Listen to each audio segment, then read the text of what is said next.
Hello everyone and welcome to Indian Masterminds. I'm Muskan Kandilwal and today's video is all about the final round of UPSC CSE, that is the personality test or the interview round. As UPSC CSE 2022 personality test has already started from 30th January 2023, the candidates and the aspirants are quite curious to know about the crucial aspects of the interview round. So today we have with us IAS officer Abhilasha Abhinav of 2018 batch, who is the additional collector of Mehboobabaad, Telangana, with whom we are going to discuss some of the crucial aspects of this personality test. So welcome, ma'am. Thank you, Muskan. How have you been doing? I'm doing good, ma'am. Thank you.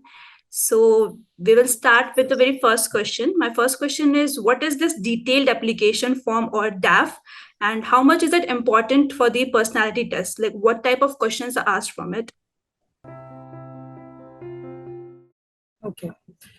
So to put it in a simpler way, UPSC exam is like a 3-stage exam. So it's a pre, it's a mains, then it's interview. So pre and mains will be testing your knowledge. DAF is more about your individual personality, your background, and the person you are. So detailed application form will, if you see the questions of detailed application form also, it is more about yourself as a candidate. They will ask you n number of things in that, like your father's occupation, your study background, your educational qualifications, then your employer details, what is the pay bandwidth. So what they are trying to basically do is they're trying to understand you as a person. That is why it is called as detailed application form. And they take a lot of details in that, even hobbies, what all achievements you have. So all of those will be part of your detailed application form. And to answer your second question, yes, it is very important to fill it in the right way, because what happens is whatever you will fill in your detailed application form, that will be with the interview panel. So they will try to judge you based on the letter or the DAF application form only. So once you walk into the chamber and the interview panel is there, as all the aspirants would be knowing, they will first see your DAF. They will try to just browse through your DAF. They will see what all things you have mentioned in the DAF, and they will try to understand you as a person, your perspectives, and a lot of questions in UPSC interview will be related to your DAF, because they've tested you, your knowledge in pre and mains, right? So now they want to test you as a person. So the first step would be your DAF. So DAF does become very important, and people are always advised to fill it in a very wise and careful manner. Right. So, like, apart from this DAF questions, what are the other topics candidates should prepare for this personality test? What happens is your DAF will have, as I said, every detail of you as a person.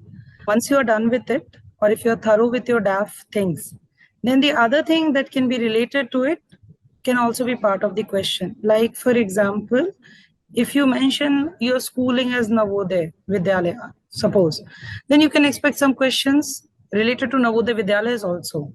When was it established? What is the motto, or anything? Similarly, if you are mentioning that your occupation or your designation was system engineer in TCS, or you were employed somewhere in software, so there might be questions related to your organization, XYZ organization. How many people are there? What exactly work do you do? And suppose if you're mentioning that you have been a software engineer, so maybe after that the question will start from software industry. What is the digital economy? What are the services India exports? So basically your DAF might become a starting point for questions, but that is not the end. From that, they can ask a number of other questions also. So current affairs is one thing related to your DAF and not related to your DAF also. National and international importance events that are going on, and compulsorily newspapers. Whatever has happened in the last 3 months after your mains, that definitely becomes part of your interview questions. So candidates are always advised to read thoroughly their newspaper. And at times there are questions like, "Aaj ka newspaper padha hai kya?" and what is the headline? So in that case, anyone who's going for a forenoon or a morning session should compulsorily read that newspaper also, that day ka newspaper. So they might ask you questions like that also. Yeah. Right. So, like, what skills the candidate should have for this personality test? I think confidence and knowledge. These two things will easily help you to fare through. Hmm. Because you're not expected to answer everything. It is understood that your knowledge has already been tested, but it is expected that you will not lie to them. So if you have knowledge of a particular question or a particular issue, you should answer it honestly in the right perspective with a balanced understanding of the scenario or situation, and your confidence to put across the word or to put across the issue in a proper perspective is what will help all the candidates fare through it. Only line of suggestion will be don't lie, because panel is more knowledgeable. They know a lot of things. They see candidates on a daily basis. They are more experienced than us. So let us respect them and let us not try to do the guesswork. When we don't know a particular issue, they don't feel offended also. If you say I don't know, it's fine for them. They will just switch off to another question. That's it. So, what are the do's and don'ts that candidates should look upon? So the don'ts I will say first. Hmm. Remaining will be the do's. So the don'ts will be first, whenever you hear a question, don't jump on to giving an answer. Don't be in a rush. You can always take a pause, sit back, and then give your reply. So your thoughts have to be collated. It does take 1 to 2 seconds for it, or maybe 30 seconds also, depending. So don't jump on to answer things. You can always pause and give a reply. Second thing will be, don't use a lot of keywords which can land you to some other questions, which can be starting point for some other questions. Because if that happens, then it might happen that that entire part of your answer, you're not even aware of it. So it might land you in a wrong way. So that is the second thing. Be precise, be concise, and brief about whatever you are answering. And the most important part will be honest with your answers. Have a very balanced approach when you are answering. You should analyze all the perspectives when you're answering, and you should never sound negative. Never ever sound negative in UPSC interview, even if it is the most difficult aspiration that it will not happen also. Then also it is assumed that as a bureaucrat you should be positive, then only you'll be able to implement the government's decision, right? So that's the don't part. Don't lie also. The do's will be, as I said, anything else is all the do's. So be very confident, maintain eye to eye contact. Lot of hand movements generally should be avoided, because that is part of your informal communication. So that can be avoided. Don't stammer, don't blabber, don't lie, don't try to fool the panelist. If you don't know, just say politely, I'm sorry, I'm not aware of this issue, or right now it is not recurring, and I'll read more about it. So being polite, being humble, being truthful, and being confident definitely helps in UPSC interview. Right. So, my other question is, there might be some candidates who easily write 1,000 words essays, but might fail to articulate or communicate 2 to 3 ideas in the interview. I guess this must happen. So, how to issue this, how to address this issue? You know, the beauty of UPSC exam is that we read a lot for any topic in this entire journey. Any candidate would be reading a lot of things, so he might be knowing, or he should be knowing a lot of things if he has reached the interview level, right? But it's very difficult to briefly concise it in a line of 5 or 6 lines and then put across. That happens with a lot of people. So they can just first listen to the question, and as I said, they can take a pause. They can just think about the most important 2 or 3 points that they should tell. See, any issues can have 10, 20 or more points also. You can just sit back, see what is the important top 3 points, and you can just brief them about it. They will discuss about those points only mostly. They will not get into the other points also. If the panel wants, They will discuss a lot of other things. But the top 3 or the top 4 points, whatever you feel about an issue is important. You should just sit back and tell them those points only, rather than thinking about lot of numbers, lot of facts, lots of data. Usually that happens with all the aspirants. So if somebody asks about hunger index, they will start with India ka ranking kya hai, world mein kaun top kiya and all. The point is, the panelist might would have asked you this because they want to understand your perspective ki hunger as an issue ko what is your idea.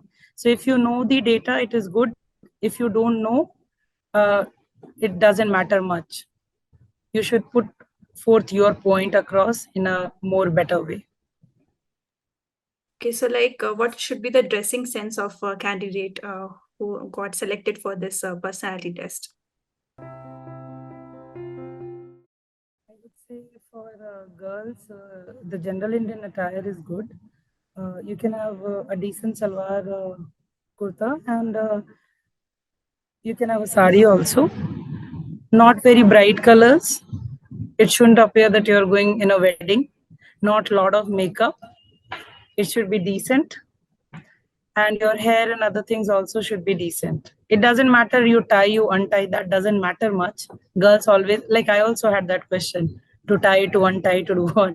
But that doesn't matter because I've appeared for 2 interviews and in both it was totally different. But the point is this, that it should not appear odd.